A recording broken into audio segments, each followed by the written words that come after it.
Die Protestbewegung im Iran hatte bei vielen die Hoffnung auf einen Regimewechsel in Teheran genährt. Einer, der die Proteste im Iran angefeuert hat, ist Reza Pahlavi, der Sohn des 1979 gestürzten Schahs. Und mit ihm habe ich ausführlich gesprochen. Reza Pahlavi, thank you for being our guest. Thank you for having me. Tens of thousands took to the streets. Thousands of people were killed during the protests. You fueled those protests. Some of the people called your name. How do you handle this responsibility? We are, for the first time in years, at full war against a regime that has declared war on its own citizenry. I don't call it a protest anymore. It is a genuine revolution for a nation that is tired of 46 years of religious dictatorship and tyranny. The number of victims is really a massacre in darkness when they cut off communications to the whole world and they take on brave young Iranians who have been fighting and asking for their freedom. It has been horrendous, the reports that we have gotten over the last few days of the extent of the massacre this regime has extended. But when you are at war, you are prepared to fight until the very end, and there's no point of return for us. So we all are committed to liberate our country. We only hope that the free world will come to our help. And this time, instead of appeasing this regime time and again, this time they will stay with the Iranian people and make sure that we can put an end to this regime and finally liberate ourselves. The US President Trump is again considering military attacks. Do you expect a US intervention? All options, as the President said, is on the table. We believe that a rapid and necessary strike to dismantle the regime's mechanism and apparatus of repression.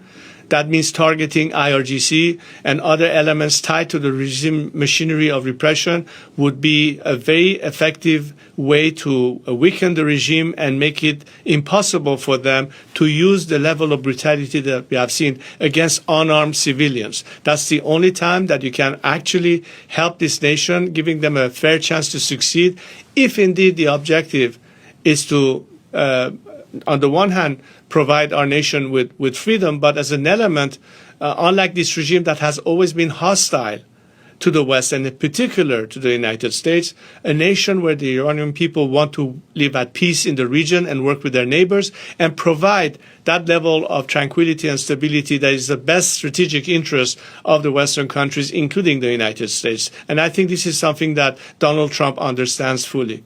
Has he offered his help for you personally?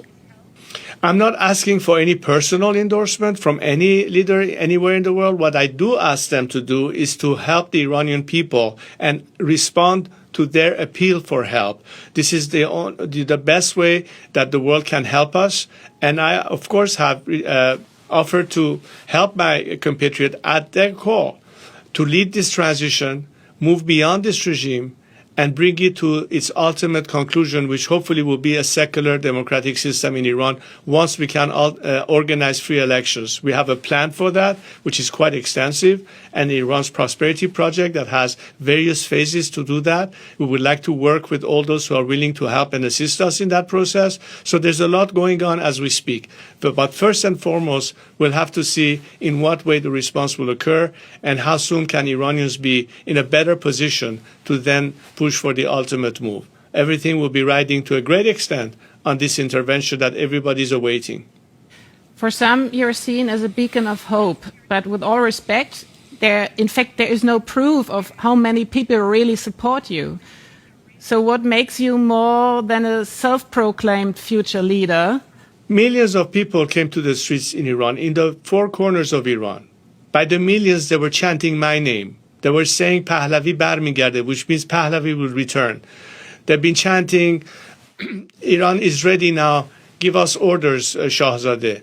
Then my name was chanted. It's written on the walls. I don't know how much more evidence do you need to have a proof that I have actually the support of millions of my compatriots who have called me by name, who have asked me to step in, and I have.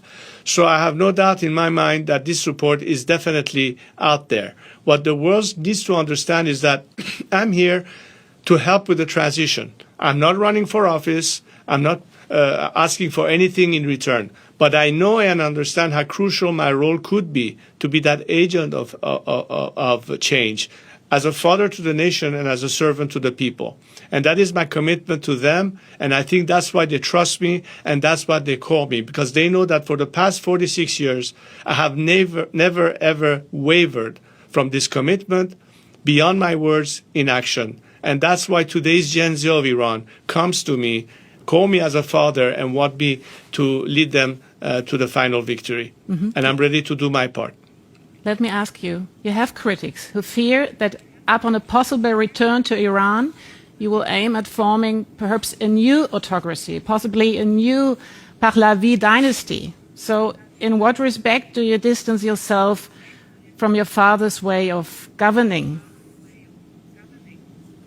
First of all, there are some critics that are obviously parroting the narrative of a regime that will try to do anything from smear campaigns to lies to all sorts of accusations that are totally unfounded.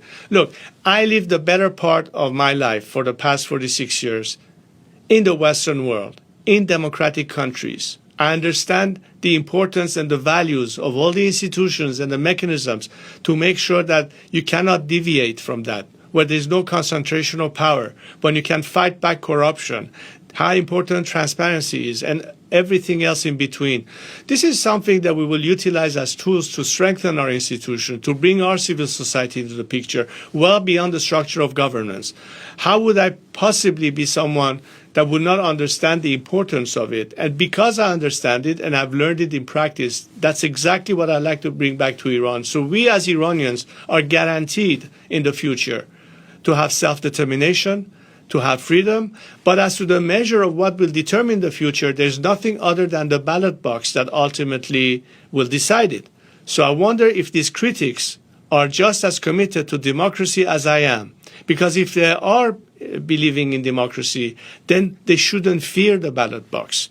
My question to them is, do you fear the result of the ballot box? I don't. So are you still planning to get back to Iran? And how?